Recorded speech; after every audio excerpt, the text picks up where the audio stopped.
Already ஆட்சி அமைச்சதுக்கே பாதி கனிம வளங்களை காணோம். இந்தியாவை கூறு போட்டு வித்துட்டு நம்மளால நடுத்தரில் பிச்சை எடுக்க விட்டு போயிடுவாங்க. தமிழருக்கான அந்த வெற்றியை எப்படி பாக்குறீங்க? இந்த எவ்வளவு சதவீதமா வெற்றி அடையக்கான இது பாக்குறீங்க? இந்த தடவை கன்ஃபார்ம் நாங்க தான் வெற்றி அடைய போறோம். ஏன்னா அந்த மாதிரியான போட்டிகளும் இந்த இதுல நடந்துட்டு இருக்கு. ஸோ சாதகம் எங்களுக்கு இருக்கிற மாதிரியான சூழல் தான் இப்ப அமைஞ்சிட்டு இருக்கு. அது இல்லாம எங்களோட ஹார்ட் ஒர்க்கும் நாங்க எல்லா மாவட்டத்திலயும் போட்டுட்டு இருக்கோம். அதனால கண்டிப்பா நாங்க ஜெயிப்போம். பிளஸ் ஏன்னா புதுசா வந்துட்டு ஒரு விஜய் அப்படிங்கிற ஒரு நபர் வந்திருக்காரு. அவர் இளைஞர்கள் பக்கம் போற அவர் பக்கம் போயிட்டதா வந்துட்டு எல்லா பக்கம் பேச்சு அடிப்படுது. அதை எப்படி பாக்குறீங்க? இளைஞர்கள் சுயமா சிந்திப்பாங்க. ஏன்னா என்னோட தம்பி தங்கைகள் வந்து அந்த அளவுக்கு எல்லாம் வடிகட்டினவங்களா இருக்க மாட்டாங்க அப்படிங்கிற நம்பிக்கை இருக்கு.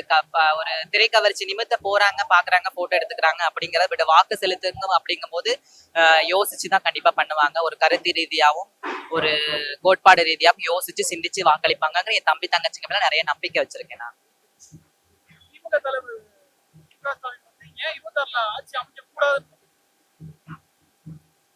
ஆல்ரெடி ஆட்சி அமைச்சதுக்கே பாதி கனிம வளங்களை காணோம். 26ல ஆட்சி ஆசை இந்த இந்தியாவை கூறு போட்டு வித்துட்டு நம்மளால நடுத்தரில் பிச்சை எடுக்க விட்டு போயிடுவாங்க.